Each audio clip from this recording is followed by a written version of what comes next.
అబ్బబ్బబ్బా ఏం సలిరా నాయనా పొద్దుగాల లేచి అడుగు బయట పెట్టాలంటేనే గజ్జుమంటాంది పానం. ఇక సల్లిలతోని తానం చేయాలంటే తాతలు యాదికొస్తుర్రు. లేరో లేరో అని మొత్తుకొంగ లేస్తున్నారు పోరలు. బడులు కాలేజీలు ఆఫీసులకు పనుల మీద బయటకు పోవాల్సిన వాళ్ళు పొద్దు చూసి ఇంకా టైం కాలేదు కావచ్చని అట్లనే ఒరుగుడు. ఆఖరికి ఇంటోళ్ళు లేపంగానే టైం చూసి మాత్రం తయారై ఉరుకుడు. ఇగో ఇట్లనే నడుస్తుండొచ్చు, అంతటి ఇట్లనే ఉండొచ్చు కానీ ఓ ఊర్లో మాత్రం ఇంతకు మించి ఉంటుందిలా. ఇంతకు ఏడంటే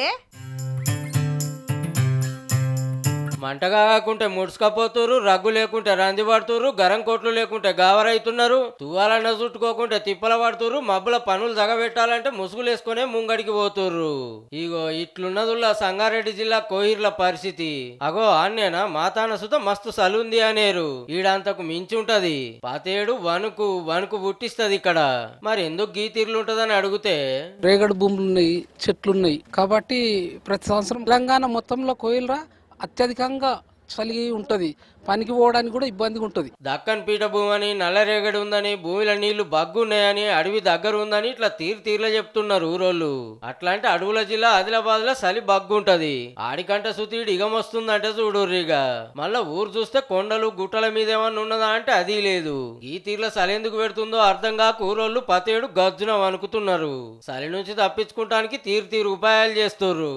స్వెటర్ వేసుకోవడం, టవల్స్ కట్టుకోవడం, క్యాప్స్ పెట్టుకోవడం, ఇక దానికి తగిన చర్యలు తీసుకొని తొందరగా వెళ్ళి ఇంట్లోనే ఉండడం. వ్యవసాయం కావచ్చు, వేరే దాని కావచ్చు, లేట్ స్టార్ట్ అవుతుంది. 9 సూర్యుడు కూడా చాలా లేట్ గా కనిపిస్తుండు. 8 9 వరకు కూడా ఫోమ్ ఉంటుంది. పొద్దుగాల 9 దాటంది ఏ పనులు చాలా అయితలేవు అంటే చూడుర్రిగా ఎట్లున్నదో. ఏడలేనట్టుగా కోయిర్లనే ఎందుకు ఇట్లున్నదో స్టడీ చేస్తే అసలు ముచ్చట తెలుస్తుండొచ్చు. జర నజరేయుర్రి సార్లు. ఇక ఎప్పట్లెక్కనే ఆదిలాబాద్ జిల్లాను ఆగం పట్టిస్తుంది సాలి. బాగా ఘోరం ఉన్నది సార్. కమ్మర పట్టుకుంటలేదు, విపరీతంగా చలి ఉన్నది సార్. చేతులు వంకలు అవుతున్నాయి. పొద్దున్న వచ్చేది ఇప్పుడు లేట్ వస్తున్నాం. పొగ మంచు చేయబట్టి ఎదురుగా వచ్చే బండ్లు కానరాక మస్తు తిప్పలైతుంది. ఆడయిడా ఏం లేదు, అంతటిగమే 6-7 డిగ్రీలకు గరిమి పడిపోయి చిన్న తిప్పల కాదు. కడమ జిల్లాలను కింద మీద చేస్తుంటే పట్న పొలను పరిశాన్ చేస్తుంది. 7 ఏళ్ళల్లో ఇంతగానో సార్లు ఎన్నర్ లేదట. మరి రేపు ఇంకెట్లుంటుందో జర పోరలు పెద్ద మనుషులు పైల ఉండుర్రి.